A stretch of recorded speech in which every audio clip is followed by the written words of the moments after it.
Alright, well, that picture you just saw at the beginning of this video is what I worked on Saturday and Sunday before June the 26th. This is the Husqvarna 570. The 192 I need an intake boot for because the old one obviously has a hole in it, so that's not going to work.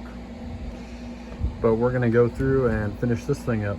Currently I forgot to do an intro, so let's dig in. Alright everybody, I'm back. What I've got going on here is the Husqvarna 570. I wanted to show you something real quick. I'm working on this one and I've got an Echo, I think it's a 400 EVL right behind me. But this is something I want to show you about this one. At first I thought that the seal was prolapsed because right there, I don't know if you can really see that. I'm trying not to make you motion sick, but right there. You see that edge of the seal where it's a little marred up? But here's something else I'm seeing. You see down in there, it doesn't actually look like that seal is touching the crankshaft. So what I've got going on here is, I don't know if you can see real well, yeah, that dimple right there. I've not drilled all the way through the seal, but what I did do was I dimpled it with my one of my drill bits. There we go.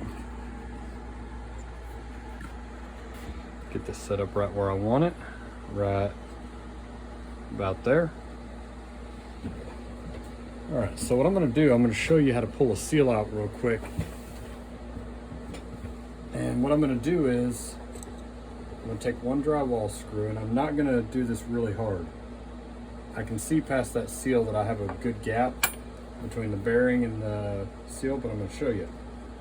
Give it a light tap. All right, I felt it go in a little bit. I broke through my dimple without drilling into it. And I'm gonna screw this in just a little ways. Not hard, I don't wanna go in and hit my bearings because then I gotta replace bearings. All right, so I'm grabbing the head of the screw, and I'm prying down on the crankshaft. There it comes, right there. Let me get the light on it real quick and I'll show you. You can see that that screw did not go in very far at all. Just a couple little rotations. All right, so I'm gonna bring you in here and I'm gonna show you. You see the edge of that crankshaft? There's a step on it right there. Now what that step will do is if you try for any reason to push that seal on without the correct procedure, what you're going to do is you're going to prolapse it by running it over that edge right there where I'm catching my thumbnail. What we're going to do, I've got a brand new factory OEM seal right here. This is from Husqvarna. Just putting a little dab of grease on here. All right, next, my trusty piece of soda pop can. Flare that out a little bit, not too much. We're gonna push that down on the crankshaft and then we're gonna slide this back.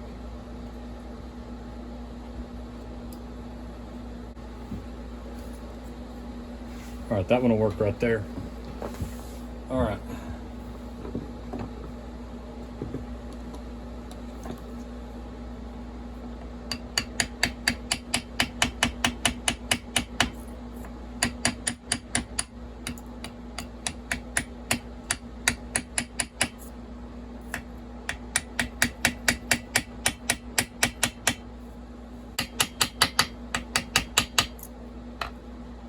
All right, we're all good. Now, what I'm gonna do here, I know I've shown you in other videos, but still I like to reinforce it a little bit.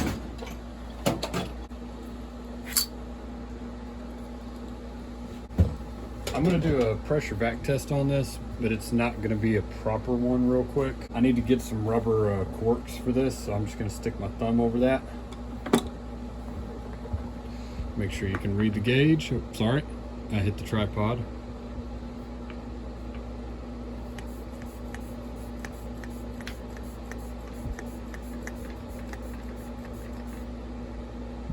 There's a little bit seeping past my thumb, but it is way better than it was. So we're gonna do a little bit of assembly on this.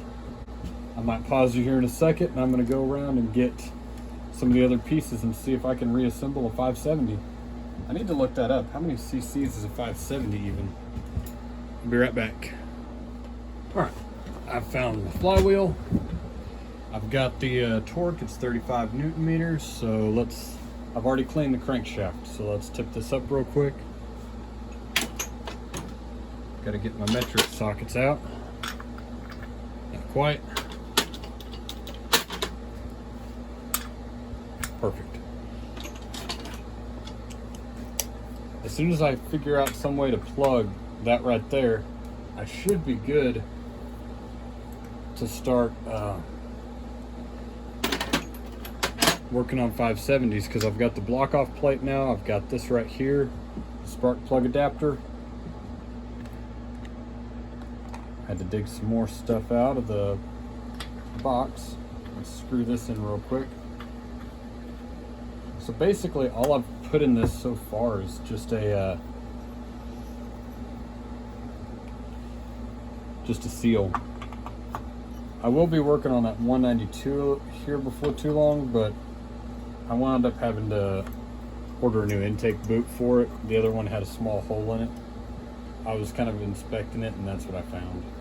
35 Newton meters right there. All right.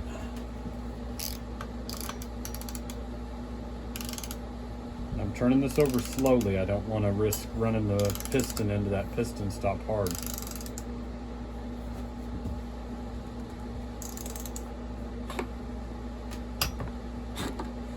One more click.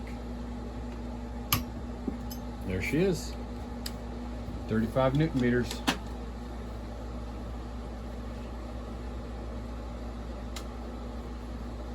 And there's that. All right, give me a few seconds. I'm going to start putting some of this back together a little bit more. I need to look at the specs. I might do that here in a minute and put some specs up on.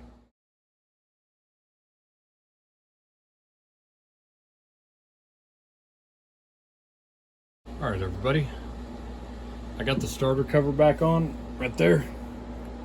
I've got the clutch back in. So I'm gonna put the clutch drum back in. I did torque the clutch up a little bit there.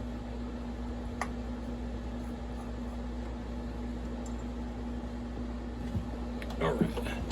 So yeah, with this saw was essentially given to me, and with just a pressure vac test, we were able to figure out what was going on.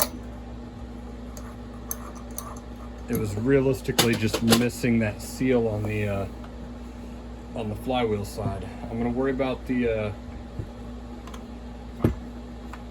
chain brake later. It's missing most of the chain brake. Not all the pieces, but the flag. Let me screw this spark plug back in. I don't like leaving them without a plug. So let's take this back off right here. This is like 20 bucks from Husqvarna. This is their actual tool for doing a pressure vac test. You can't put a standard block off plate on there. You have to use one of theirs. There you go, come on, there it is. All right, so I'm gonna put all this stuff together. This is the pressure vac kit for a Husqvarna stratified scavenge. Okay, what I'm gonna have to do here, I think that, yeah, that wire I think goes over top.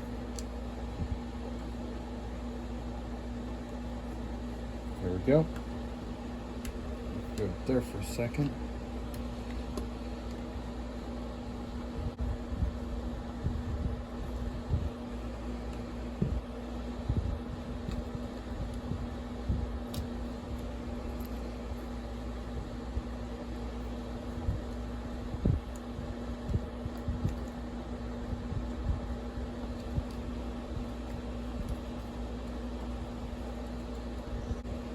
Okay, this is going to be really fun.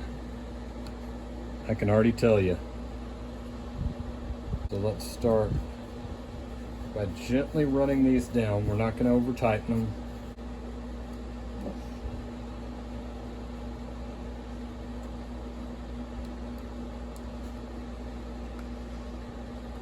Let's get us some kill switch wires installed.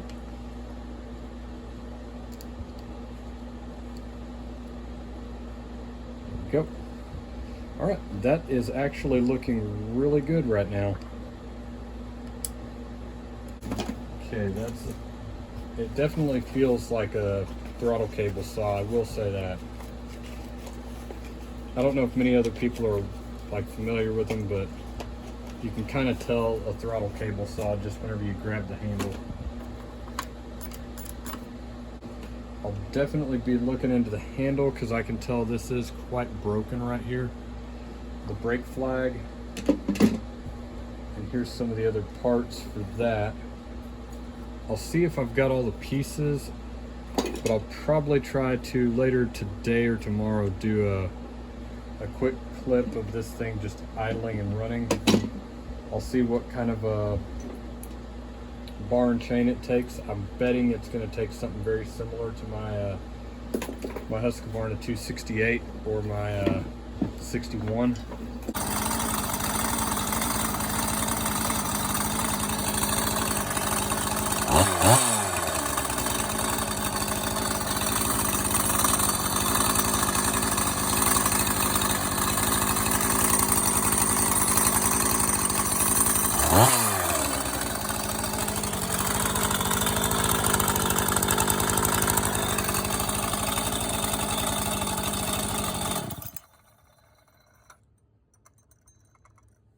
Alright, so I think that little bit of rattling noise is the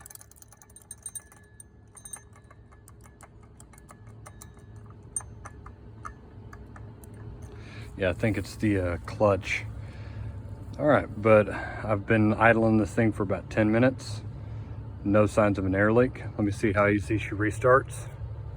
Kill switch up, give me a second.